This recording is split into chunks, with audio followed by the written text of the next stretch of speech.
Righty. Hello, everyone. Welcome to this edition of Simon Says. Today, we're going to be continuing with our elements of creation. We're going to be looking at our first actual element. We'll be looking at carbon. So, you're no doubt familiar with carbon in one form or another. We're always hearing about it on the news, particularly in terms of emissions and trading and how it can contribute to impacts in the environment. You may also be familiar with carbon in terms of its elemental form, the black lump on the side there, or also be aware that carbon is what makes up diamonds as part of different types of jewelry. And then there's carbon used as carbon fiber, so particularly in cars because it's strong and lightweight and it can be shaped. So I believe that's just the elemental carbon in a way that's more malleable by using those fibers. And then carbon is also useful for helping us to make steel. It's mixed with iron, and we get this really strong material that results, and it's much more resistant to rust as well. So we see carbon all around us in the world, but you don't know the half of it. It's even more places than you might think. So we're going to have a look at why that is. What are the characteristics of carbon that make it so important in terms of its chemistry, some examples of how that works, and particularly its chemical bonds. They're the most important aspects. Then we'll have a look at carbon in biology with a specific focus on carbohydrates and fatty acids, sugars, and how that all works. And then we'll have a little bit of a look at carbon in the world too, how it can be in the atmosphere, in the ocean, and the ground as well. So let's get started. What are the properties of carbon that make it important? Why is it awesome? And it's like most things, it's got to do with its chemistry. That's what gives it its features. And so carbon looks like this here. That's the atom on the left-hand side. So I've got a nucleus with 6 protons and 6 neutrons, and then they are orbited by 6 little electrons. So the electrons are going to be the important part that we'll be interested in mostly. But those 6 protons are what makes carbon carbon. That's what dictates what an element is, those number of protons. So the key properties of carbon, it has a few different forms, as I alluded to earlier. And so there are a number of isotopes, and so they vary in the number of neutrons. So while 6 protons is always a carbon, the number of neutrons can vary, and this will impact how stable that element is as a result. So for example, carbon 14 has some extra neutrons and it is less stable as a result, and that can be useful to us in a few different ways. There are also allotropes, which are still carbon, but they vary in how those carbons fit together in terms of the structure of the bonds between the atoms as well. So let's have a look at some examples of these. So these are carbon isotopes. And so you can see that all carbon, whether it's carbon 12, 13, or 14, the difference is how many little balls are in the middle in that nucleus. So you can see with carbon 13, we've got that one little extra neutron there, whereas carbon 14, we have 2 extra neutrons. And each of those extra neutrons impart less stability on the atom because it's got more stuff going on that's got to hold together because it's got a lot of positive protons there that don't necessarily want to be hanging out together too closely to begin with. So they're the different isotopes and how their stability is affected. And then we have the different allotropes of carbon. So graphite is what we used to use in pencils, and so it has this very linear, flat structure, kind of like layers, if you will. And so that gives it a flaky structure, whereas the diamonds, they're all locked together in a crystal grid. That's what gives diamonds their incredible strength. And then there's Buckminster fullerene, which is shaped like a soccer ball. We get this very large, complex shape. But each of those blue or purple balls is one carbon atom. It's just carbon hanging out, and it's how it connects to its other friend carbons, which give it those properties in terms of its strength and structure. So we call each of these different allotropes as a result, but they're all still carbon. All right, so I mentioned before that the important carbon properties are those 4 free electrons. And so we had a look at in previous time about how the inner shell has 2 electrons, but after that, the next ring wants to have 8 in that ring. Carbon only has 4. And so it's very available for pairing. It wants to find 4 other electrons who can have the 8, whether it's sharing or giving or receiving. And this makes it really good at being a nice connector. It's nature's Lego block, if you will. And so it's the smallest, most abundant pairing substance with this pairing. And so that makes it, well placed to be that connector block. And it can connect to itself in addition to other atoms, and it can just create a huge wide complexity of different chemical shapes as a result. And so it's interesting that the four free electrons in the outer ring is the most ideal for pairing, because you might think, well, what about oxygen? Oxygen has six electrons in its outer ring. Wouldn't that be even better? But when looking at an example here from water, like we've looked at previously, we can see that oxygen will actually only bind two additional elements. And the reason being that those two electron pairs, they'll happily just hang out on their own. So these two little red dots at the top and these two little red dots at the side, they'll happily chill together, while these individualized free ones will be available for bonding with the hydrogen. So we get this shared pairing here, this shared pairing here, great, for 8 electrons total in the ring. But these other two electrons just hang out with themselves. And so we get this distinct shape of water, but it means that only two connections are available as a result, rather than the four in carbon. The carbon electrons don't like to hang out in pairs. They want to be spread out on their own and find four different things. And so that allows it to pair nicely. And so in addition to this, carbon bonds themselves are really important too. So I mentioned before that carbon can bind to itself, and so that allows it to form very long, structured, repeating chains. We often called our carbon backbone, if you will. So on the left-hand side here, we can see how all those carbons line up in a nice chain. And if all those extra spare bonds bind to a hydrogen, we have a hydrocarbon. And so this is a very common structure in terms of fuels, particularly. We're going to have a look at these in a lot more detail too. But you'll often see similar shapes in proteins, not just carbon, but also nitrogen as well in proteins. But carbon can also help to be the backbone of polymers, where polymers are just a repeating chemical pattern over and over and over, because it allows infinite connectability in a long chain. And so polymers are just repeating, poly meaning many. And so carbon is obviously really important for building different types of chemical polymers as well. We'll be focusing mostly on hydrocarbons today. So let's have a look at those now. And so it's a name for substances made out of carbon and hydrogen. Who knew? And so on the left-hand side, you can see some common examples of hydrocarbons here. And so you might have heard of a number of these, like methane, ethane, propane, and butane. And so these guys get their names from the number of carbons in that chain. So you can see that methane has one carbon in the middle, ethane has two, propane has three, butane has four, etc. So those guys have some more unique names, but after that, we literally call them pentane, hexane, 5, 6, 7, 8, etc. Octane. So that's dictated by the number of carbons in that backbone there. And so hydrocarbons are really useful to us because the carbon bond stores a hugely high amount of energy. And so when we can store a lot of energy in a chemical, obviously that's going to be really helpful to us as a fuel. Because if we can release that energy and use it, put it to use, that's going to be really helpful for us. But in addition to having high energy, it's very modular, it's very flexible. We can manipulate it and do different chemical reactions to get it in the way we like it. And so different types of hydrocarbons, obviously crude oils and gases rather, so things we use for fuels, but also fats, which our body uses for fuel as well.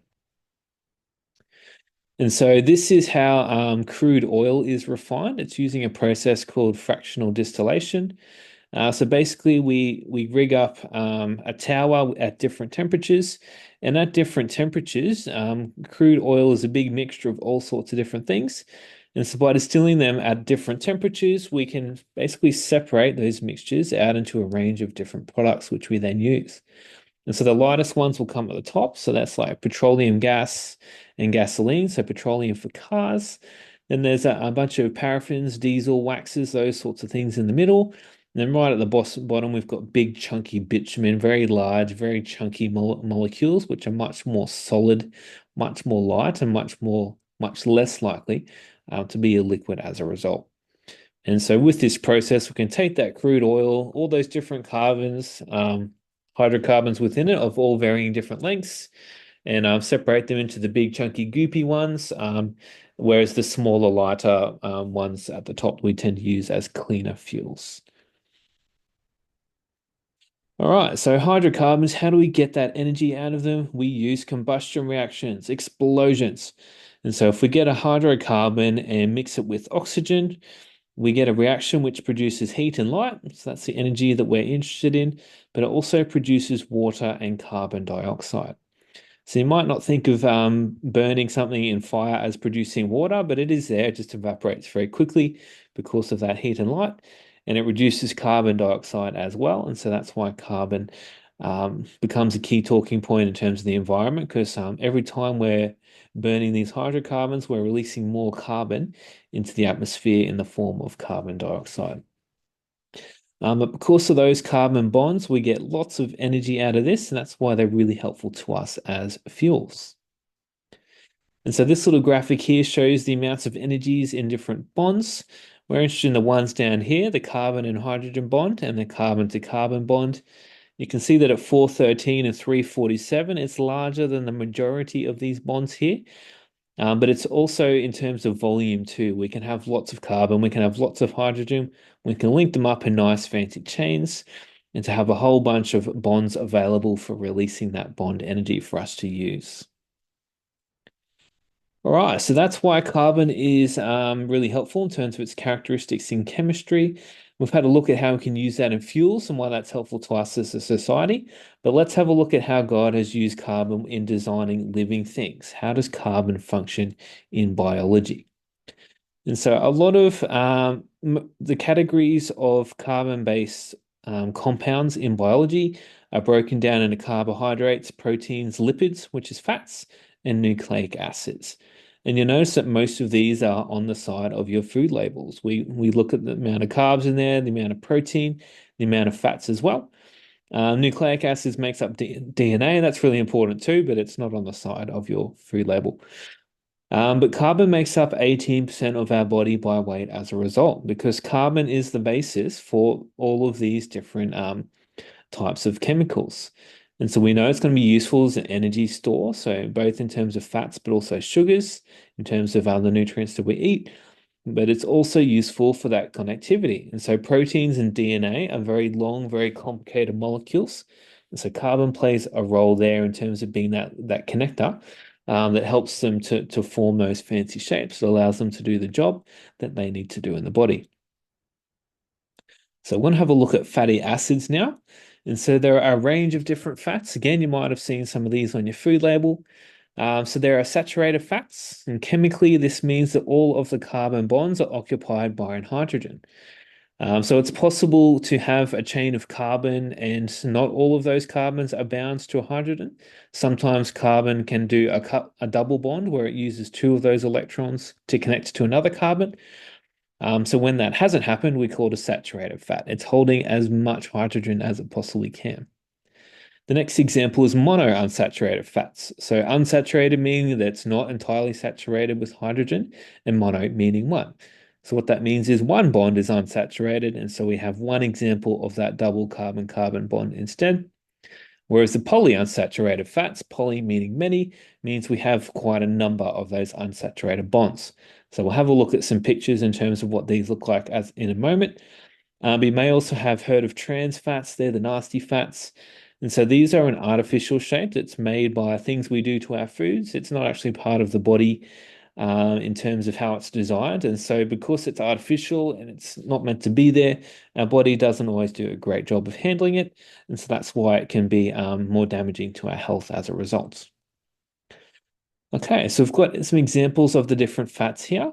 So on the left-hand side, we have our saturated bond. And so this caterpillar-looking thing is a little ball and ball diagram of a saturated fatty acid. So the black ones are the carbons in the middle, forming that backbone. They actually form a little zigzag because of the three-dimensional shape of those bonds. But those white little dots on top are the hydrogen. And so on this saturated fat, I have a complete chain of the black carbons, fully occupied by as many little white hydrogen balls as possible. And so these types of things are found in beef and butter and coconut oil, all the good stuff. And so these tend to be solid at room temperature because they're nice and stackable. They can compress nicely. We can get a lot of fat in a small amount of space, and so that allows it to be a solid at room temperature. So next one is a trans fat. You can see this little kink in the middle because instead of the regular cis bond, we have a trans bond instead. And so basically it changes the shape of that fat. It doesn't stack and incorporate into the body as nicely as it should. Kind of sticks out a little bit like an ugly duckling. And so these are in a lot of baked goods, margarine, those things like that. And then down here we have our unsaturated bonds. And so the highlighted one here with the red circle, we can see that there's actually one less of those hydrogen bonds there. But not only that, the shape of the carbon bonds changes as a result. So instead of getting a nice zigzag resulting in a nice stackable shape, we have this bent boomerang of a shape instead. And as we move down to a polyunsaturated, we have more of those kinks and it gets even more bendy, even harder to stack in a nice small place. So as a result, the unsaturated fats, they tend to be liquids at room temperature. And so typically they're our cooking oils, olive oil, canola, soybean, etc., but also the fats in fish. And so typically these are thought of as the good fats because our body can't make these. We actually need to eat them. But obviously you can't have too much of a good thing as well. All right, so they're the different types of fats we might see in our body. And now you understand the saturated naming conventions and why they're related to us. But our body does a lot of stuff with fatty acids. It needs to store them, move them around. It needs to build them up to store energy as fat. It needs to break them down again so that we can use that energy. And so to do that, we need to learn about a few little carrier friends. The first one is acetyl-CoA, where CoA is coenzyme A, and its job is to carry the acetyl group, which is our carbon source. And so basically, it carries bits of carbon. For our purposes, that's what acetyl-CoA does. Then we have ATP, adenosine triphosphate. That is our carrier of energy. Its job is to give us energy where it's needed, and it does that by taking off one of these phosphate groups at the end on the bottom left here. And that phosphate bond has a lot of energy, which is then released for use. And the average human body makes 50 kilograms of ATP every single day. So this is a teeny tiny chemical which carries energy, but we're always using up energy refilling it all the time. So we're always busy making that. And then we have NAD plus and NADPH, which is another carrier, and it's a giver or taker of electrons. And so we've got some carriers that'll carry carbon around, some carriers to carry energy around, and some carriers to carry electrons to help us with our bonding. These are the bits and bobs that are going to help us to do all the things we need in order to manipulate these fatty acids. And so my goal was to explain a bunch of these systems to you guys. And so I was kind of going back through memory lane, remembering biochemistry from university. And I realized that it is just way too complicated to explain simply in a short amount of time. The body is complicated. God is amazing. I'm in awe. I'm flat out following what he's done. And I'm sure that we don't know the half of it yet. And so the take home message from this is the body's complicated. And so this is an abridged portion of the cycle, which shows how acetyl-CoA moves around the cell. So it can move from the outer membrane and the inner membrane of the cell, moving through special transporter proteins to move everything around in the way that it needs. So basically that we're getting carbon to the right place where the body needs it as a result. And so this is related to the citric acid cycle as well, which you may have heard mentioned around the place. But basically, it's taking, refining, and getting the right carbon precursors in the right place at the right time, so that we can do our fatty acid synthesis further down the chain here. And you can see we have our other carriers too. So we've got ATP here, so it's delivering some energy as part of that system, and then NADH and NAD here, we're also delivering or retrieving electrons as well. So as we do all this chemistry, this building, this moving around of carbon, connecting it together, that process is going to take energy, and it's also going to require electrons to help us with the bonding as well. We can see a huge amount of precursors as it goes from citrate to oxaloacetate, malate, pyruvate, etc., etc. Mind-bogglingly complex. But basically, at the end of the day, our body can actually build fatty acids as a result. And so this middle vertical chain here, that's just an example of a fatty acid. Maybe it's got 20 or so. carbons in its chain in the zigzag. But if we wanted to make that longer, the body's going to be using acetyl-CoA, a range of other enzymes, delivering energy and electrons as required to slowly build them up. And through a very complicated multi-step process, basically we get two little carbons added to the bottom of the chain here. And then this can be repeated and repeated and repeated, adding two carbons at a time, as much as the body needs. Once we've got that fatty acid, to what the body was hoping to see, it can then store it away in the fat cells in the body for when we need that energy later. And so we think that our body just turns food into fat, voila, magic done. But there are dozens, if not hundreds, of steps and precursors in this process. And I often wonder how God fits it all together and that it doesn't break down more often than it does. All right, so that's a little bit about fatty acids, very briefly, very simply, even though it's still mind-bogglingly complex. The next is sugars. And so sugars, also being made of carbon bonds, they're also hydrocarbons. They also have a lot of energy within them, but they're much more usable. They're a bit easier to break down and get firing so that we can have that energy quicker than the fatty acids do. And so there's a range of different varieties, as you can see here. But all of the sugars in our body either have a pentose or a hexose carbon ring, which contains an oxygen. So basically, there's five or six carbons arranged in a pentagon or hexagon, but also one oxygen embedded in that too. And so as you can see here, they can be individual or they can be paired. So for example, sucrose has a hexose connected to a pentose, and that makes one larger sugar. But as we know, these carbon bonds are full of energy, so they're going to be really useful for us in our bodies as a fuel. And so you're probably familiar with a number of these, if not all of them. But one interesting example I want to touch on is lactose. So a lot of products can be made lactose free for those people who are not well able to tolerate lactose. And what they do is they take that product, say milk, for example, and all they do is they add an enzyme which breaks down lactose. And so it's this little biological protein which comes along, goes snip, snip, turns that lactose from one large sugar into two smaller sugars. And voila, the body is much more able to tolerate those two smaller sugars.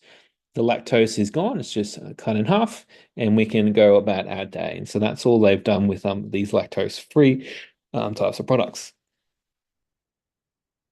All right, so let's have a look at one example of how these can be metabolized. I've chosen fructose. Much like the fatty acids, we have very complex pathways to kind of make sure that things are happening as they need to. And so this is an example of some of the pathways that the fructose might go down. If the body decided that, hey, we've got enough energy here, we're going to save this energy for later and turn it into a fatty acid at the bottom.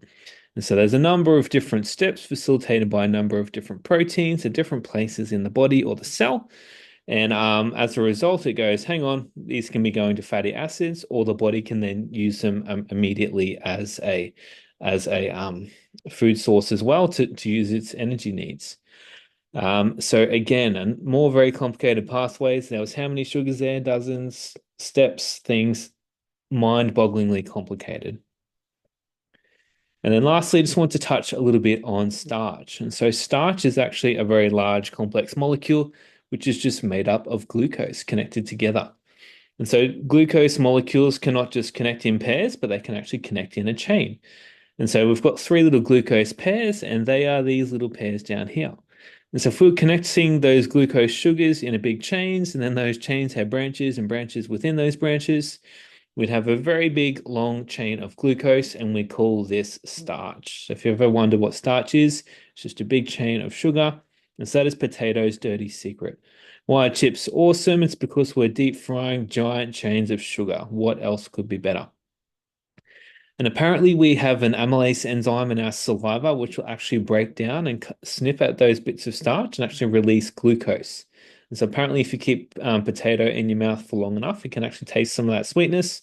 I've never managed to do it, but hey, you might want to have a go at that sometime yourself. All right, and then lastly, I just want to touch on bits about how the body actually deals with sugars. And so you're probably aware of diabetes in terms of how it manages um, of how our body should be managing our sugar levels and how it struggles to do that in the case of diabetes. And so insulin is the chemical signal that tells the body to take sugar out of the blood pretty much. But it also has an inverse hormone called glucagon, which tells the body to put more sugar into the blood so that you don't pass out because you need lots of energy. And so this shows an approximation of that process. And so, for example, if I've eaten lots of food, I've got lots of sugar in my blood, my body's like, okay, I've got more energy floating around than I need. I should save some of this for later. And so at that stage, the pancreas will then produce insulin. Insulin will then stimulate glycogen formation in the liver. And so glycogen is basically turning sugars into a more shorter term storage than just fats. And so that glucose is converted to glycogen and stored in the liver. And as a result, that sugar is stored quickly in the liver rather than your blood, and that lowers the blood sugar to get to a nice safe level. But if I go for a run, my body decides, hey, I need more sugar in the blood so I can power the body. The pancreas will then excrete glucagon instead. It will then break down the glycogen to release glucose, raising the blood sugar so that I can do what I need to do, etc. And so there's this balance above and below. We want to stay at this ideal blood sugar level, and our body will do that. But when our body becomes resistant to insulin and it doesn't listen to those signals like it should, or in the case of type 1, where the pancreas is damaged in some way and can't produce the insulin, that's when we start to have issues like diabetes resulting. All right, and then here I just want to give a little brief overview of all how the different pathways fit together. So I've kind of looked at these in little packages already. But the brain runs on glucose, that's really important. And when it runs out of glucose, it will instead make ketone bodies. So that's when the body's undergoing ketosis. You might have heard that as part of dieting literature, for example. But basically, the glucose is going to come derived from the liver, released from glycogen, or taken in as part of our diet, or released from the adipose tissue if we decide that we need to break down some fats to get the glucose that we need. Then we're going to send it down to the muscle, etc., etc. So there's oodles and oodles of very complicated pathways on and on forever, always operating in a delicate balance. All right, so living things are complicated. Carbon is very important in that because there's a lot of energy in those bonds, and its connectability allows it to have that adaptability amongst all those different pathways. So let's have a look at carbon in the world around us as well. So before we do that, I just want to touch on silicon because silicon has a very similar structure to carbon. It also has those 4 electrons for bonding in its outer shell. And it's actually much more abundant than carbon, though much of it is actually locked up in rocks in the Earth's crust. It's not as available, despite there being more of it. And so people have theorized, well, could we have a silicon-based anatomy rather than a carbon-based anatomy? It's got the chemical connectors. Why wouldn't it work? And maybe if I found aliens on another planet, on a planet that was a highly abundant and available silicon, perhaps those life forms would have silicon as its basis instead.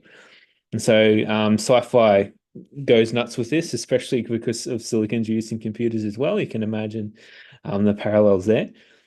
But basically, silicon doesn't end up being as good as carbon. It's because of the energy of its bonds. These out of 4 electrons, while they're great for bonding in terms of their number, they're further away from the nucleus. And that actually means they're more weakly bound because the closer something is in terms of positive and negative connections, the stronger that connection will be. So being further away means those bonds are weaker as a result. And so it's not actually as able to strongly bind to the same degree as carbon. In terms of being a fuel, certainly, it's not going to be much help at all as a result. So silicon, you look like you're doing the right thing, but no, carbon's got you beat. All right, so what about some other characteristics of carbon? So we hear a lot about CO2 in terms of heat absorption, but it can also affect the pH in terms of acidity around us, and carbon dating is helpful as well. So carbon dioxide is a greenhouse gas, and so it's so called because it can absorb heat and then re-release it into the earth. So unlike oxygen and nitrogen, when the sunlight comes in, it just passes through the air, goes down to the earth, job done, or potentially excuse me, it might reflect as away as well. But with carbon dioxide, it can actually absorb some of that heat and then keep it trapped in the earth as a result, instead of reflecting away or going down to the surface. And so this trapping is what gives it the term of the greenhouse. It continually warms as a result. And so that's good. The Earth needs to trap some degree of heat, but the issue is that as we produce more carbon emissions due to our highly industrialized world, we run the risk of trapping too much heat as a result. And so carbon dioxide has a very big role to play in that space. We need to be aware of what we're producing so that we're not cooking ourselves. That'd be a bad thing. But it's not just heat that is the problem, because the amount of carbon dioxide in the air also affects the acidity of the ocean. The reason for that is carbon dioxide, when it mixes with water, it actually causes a chemical reaction to produce a product called carbonic acid. So carbon dioxide mixing with water makes acid. So it's floating around in the air, and as that air contacts the ocean, some of that carbon dioxide will dissolve into the ocean, undergo that chemical reaction, creating more acid in the ocean, making our oceans more acidic. This can also happen in the air too, and this is one contributor to acid rain, though other nasty chemicals are usually a bigger issue in that space. But as our oceans become more acidic as a result of more carbon, this causes all sorts of grief to the organisms, obviously, particularly with corals and shells, because the minerals in their makeup are actually leached out by the acid, and they can dissolve and break down at a greater rate. So this is an example of clams at different pHs, where a lower pH indicates more acidic. So you can see at the pH 8.1, these guys are pretty happy. But by the time we go down to pH 7.5, more acidic, you can see that the minerals have been leached out of their shells, so much weaker as a result. And obviously, over time, that will become an issue for the animal to the point where it can't live. Add this to corals, disruption to ecosystems, etc., etc. So it's a really important thing for us to be mindful of, not just for the carbon dioxide in the air and potential heating, but also acidification of the ocean as well. And then lastly, carbon can be useful for dating things because it's everywhere. That makes it really helpful. And so if something was to live and breathe and have fatty acids and breathing carbon dioxide in and out, it's going to have carbon moving through that living organism. But when it dies, it stops eating, it stops breathing. The amount of carbon is going to stay pretty constant in that organism or that object if it was like a pot that was made in an oven, for example. And so after a pod is made or after an animal is died, it has very little carbon turnover. And so basically that carbon's going to be stuck there and it's just going to sit there. And as we saw earlier with carbon 14 is unstable and will actually break down over time. And so by measuring a radioactive isotope like carbon 14, we can actually use that as a means of dating things. And so at the beginning, if I had something that was just buried, it might be emitting a lot of beta decay as a result of that breakdown. But later on, some of that carbon 14 will have broken down and not be there anymore. And so the longer it goes on, it will be less radioactive. We can measure that radioactivity, and knowing the rate, the constant rate at which that decay happens, we can use that to make estimates as to how long that thing has been buried there. And so I've had a look at this in a lot more detail in one of my previous videos as well, if you'd like to have a look at that in a bit more detail. But that's it from me today. There you have it. We've had a look at the characteristics of carbon and how its chemistry and its bonds make it really useful for both storing or transferring energy, but also holding things together. We've had a look at how this applies in biology in terms of our fatty acids and sugars and the reams of processes that our bodies use to manage and move these things around.